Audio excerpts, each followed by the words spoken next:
MMAWeekly.com, Damon Martin here with Chael Sonnen before UFC on Fox 2. Chael, everyone knows you had a big change of opponents. What's the biggest thing for you when you go from a wrestler, All-American wrestler in Mark Munoz to, well, I guess we would define as more of a stand-up fighter in Michael Bisping? Yeah, candidly speaking, I never wanted to fight Mark.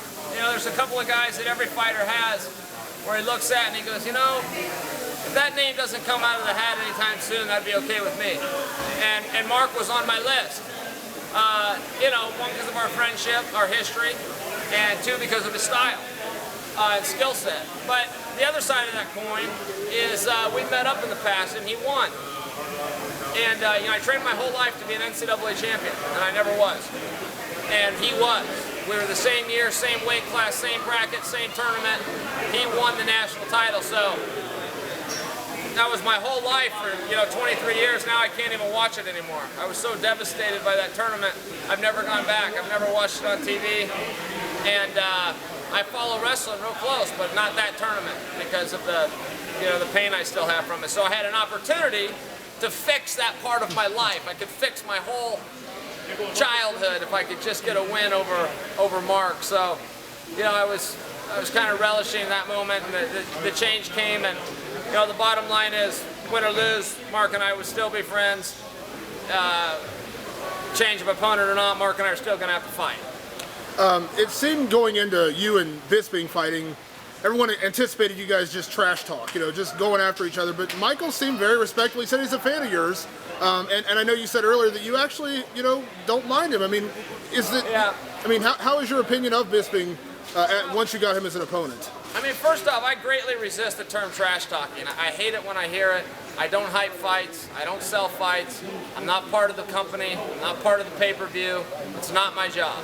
My job is to show up in short pants and a mouthpiece and fight when they say to fight.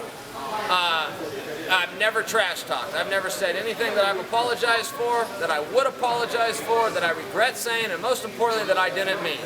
And trash talk is where you come out and you say things you don't mean. I don't do that. If I didn't mean it, I wouldn't say it. If I couldn't buy it, I wouldn't growl. As far as Michael Bisping goes, look, I had a really unfortunate incident with him that I wish wouldn't have happened. And that is, I went several years thinking what a jerk he was. I met him, and he was a really great guy. And I really wish that never would have happened. We hit it off in about 10 seconds. We ended up having lunch together. I was still hungry. He finished his meal. He shared his meal with me. It was like we were old-time friends, and I wish I would never have met him. But the bottom line is, I'm a competitor. I will compete with anybody, and I will win under any rules and any means necessary. And I know you said, just like with Mark and fighting Brian Stan as well, you don't have to hate a guy to fight him. You just fight him because that's the competitive nature of the sport, right? Yeah, you guys do the word fight, not us. That's the media and the marketing calls it a fight. For me, this is competition. You set the rules, I'll follow the rules. You want to make striking legal, we'll strike. You want to make it illegal, we won't strike.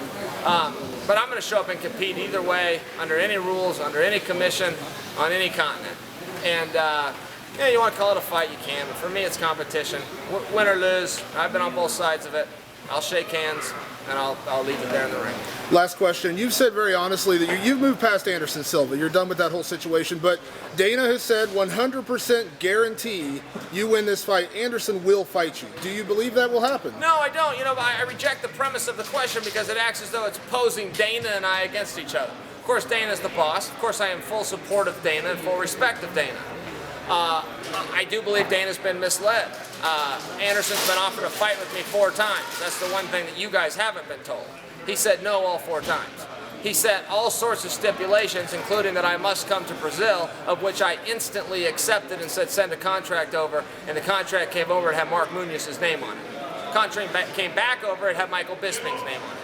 I can't do any more to fight Anderson Silva.